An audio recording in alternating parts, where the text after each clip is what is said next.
Introducing Nose to Tail, a podcast where we explore the world of aviation lifecycle solutions, insights, and more. Presented by Jet Midwest. Welcome back, everybody, to the Nose to Tail podcast. I'm Patrick Kraus, COO at Jet Midwest. I'm here with Jeff from Oyster Aero. How you doing? Thanks for having us. Good. I'm glad you're here. Pretty nice out here at MRO. Yeah, welcome to the podcast. I'm sure our listeners are going to love to hear a little about your aviation lifetime and some great experiences you've had. I like to ask with a super simple starting question, which is, go ahead. How did you come up with the name Oyster Aero? So Oyster Aero is a marketplace for surplus material. And I would have named it something really boring, like surplus solutions or something like that. And when you're an entrepreneur, you kind of involve your family a little bit. So my wife and kids were around. There may have been a gin and tonic or two involved at the same time. But they were encouraging me to just be a little bit more creative. You want people to go, hey, what's that all about?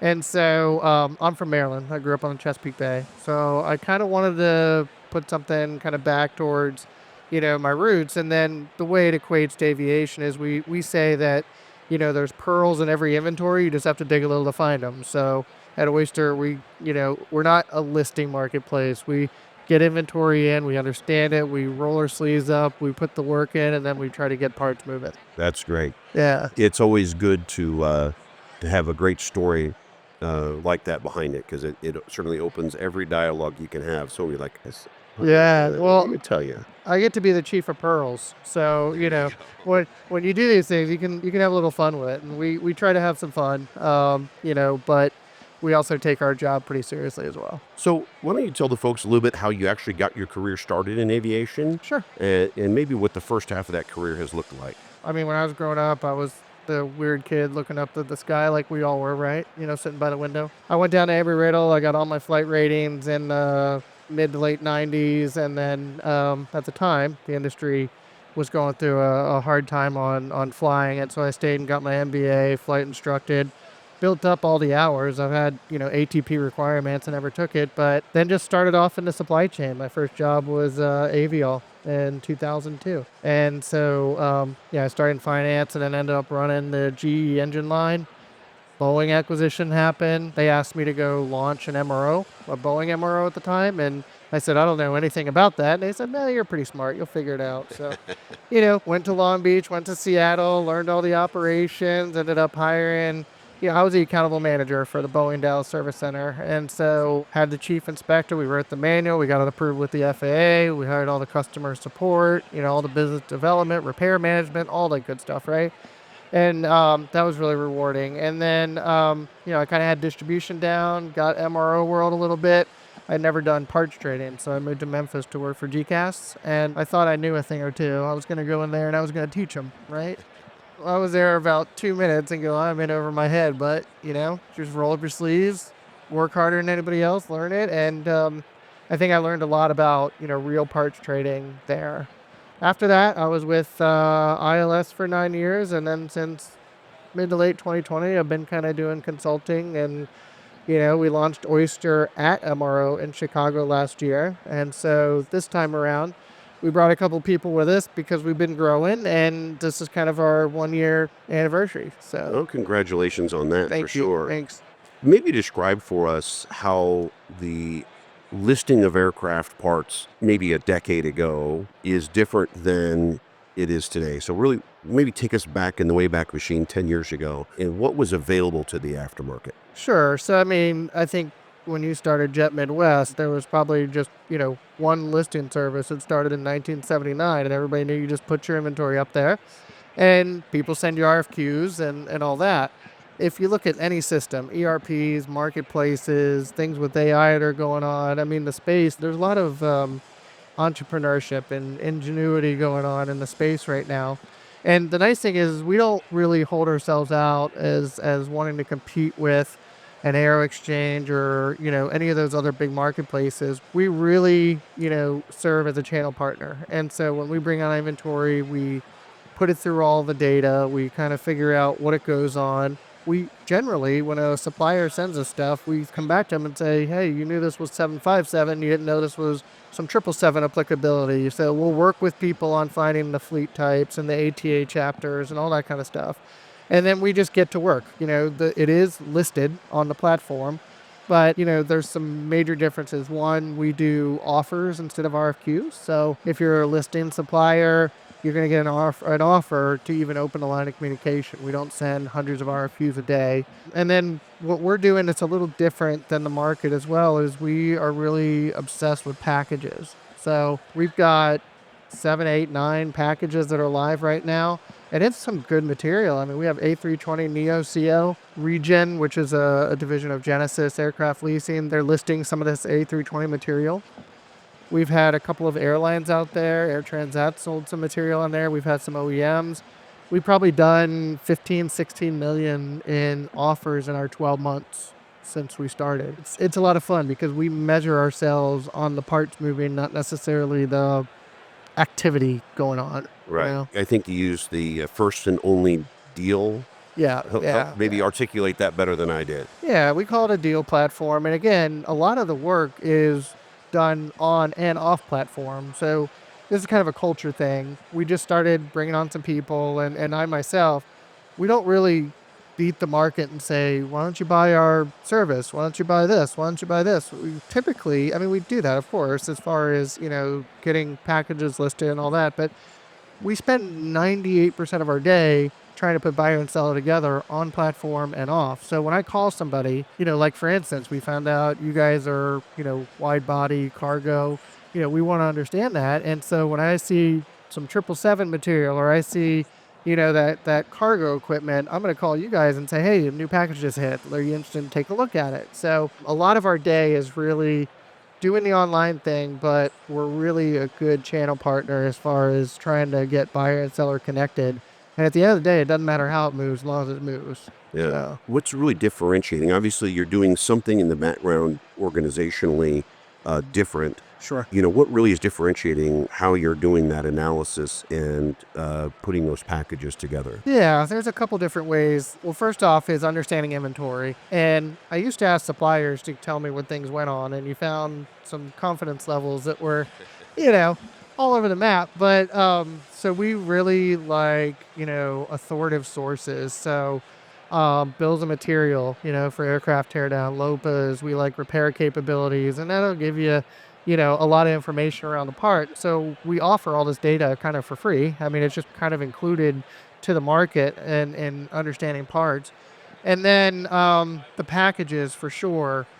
We have just the ability to kind of do recommendations. So some people might do it by a serial number if they're closing down an aircraft or an engine serial number.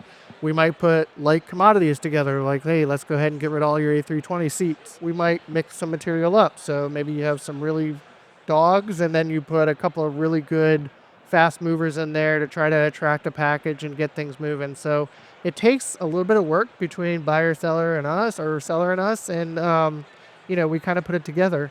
The other thing I'll say, we don't really have a deep history of data analytics. And so to make up for that, we kind of built this little country club network of traders. And I mean, the best person to know what's going on in the market is Jet Midwest. I can call you guys and say, hey, here's a package. What do you think it would go for as piece parts? What do you think it would go for as a package? And we kind of have a little network of that. And so as we build our data, I find that much stronger results happen, much better data happens from our network of traders, really. And we've talked quite a bit historically on, I really love the idea of packages. In fact, as a smaller company, when we had to generate revenue, that's what we, 10 years ago, that's what we did. We just did it manually. Yep. We built what we thought. And the real challenge, I think, sometimes is maybe we thought those things that was an attractive package, but the rest of the marketplace clearly didn't because they wanted nothing to do with it. Sure. So it sounds like you're closing that gap where you're saying, hey, I'm having dialogues with the people in the market and they're telling me these are the things that appear attractive, and that's how you're designing that. So I really like that differentiator of being able to tackle it that way, because it's hard to go to my peers in the industry that I'm competing against every day. If they know I'm getting rid of it, they look at me and go, "Why are you selling this?" Sure. A little skeptical, and even though maybe I'm either exiting a product line or exiting a consignment because it's getting ready to expire, and there's lots of reasons behind it. But I like how you guys are approaching that differently. Yeah, I had to ask myself, why aren't we using eBay or something like that? And we spent a lot of time integrating it into Oyster. So when we have a lot of packages that are out there, you can be like, oh, I'm looking for some landing gear materials, so I'm just going to pull up ATA 32 or APU stuff 49, or you can pull up the Honeywell stuff. So we've integrated it in such a way that it's kind of built all around aviation, our speak, our, processes, things like that. That's good. You started your career with Aviall/Boeing, right? Obviously, massive organization, and then you went to GECAS, also a massive Sure. organization as a parts company, and then to the ILS, which is was the grand poobah for most of my career, certainly Sure. in the listing. And then you end up going and starting your own business. And I'd mentioned to you, my family were entrepreneurs, so to me, the risks and challenges of an entrepreneur and a founder run business are kind of second nature. Tell me maybe what it was like going from these very stable, large companies and having to make that leap to being a founder. Yeah, I guess my parents own their own business, and so once you get caught up with going in corporate and and you're in these companies, certainly learned a lot. But I always had that itch, right, to go out and do something, so I knew I was going to do it anyway. And I've been thinking about it for a long, long time, and so it does take a little of gusto to kind of leave all that behind and kind of start your own thing. Now you kind of talk yourself into, well, I do always have that parachute, but when people say, oh, I have a backup plan or whatever, we're kind of going at this that we set a meeting 4 or 5 months in, and another one 9 months in. It just said, listen, is this thing going in the right direction? Is this something we want to keep with? And it was just absolutely. When you work in these large companies, the decisions are so spread out. I mean, you've got the marketing department, finance, somebody has to sign the form. But the downside of some of those larger organizations, in my opinion, is you get further and further removed from the customer and what's going on in the daily world of the industry. And it's not a dig against those bigger companies. It's just, you turn into, oh, we're doing a private equity deck and we need to get, our story right. It's all in the PowerPoint and nobody's talking about what's going on in parts trading. And so I would say that it was an absolute adjustment, 100%. But it is also really thrilling. I mean, to do that. And, everybody says, I wish I had started sooner, that kind of thing. I really wish I had started sooner because it's a lot of fun. You get a lot of creative freedom. You can pivot quickly.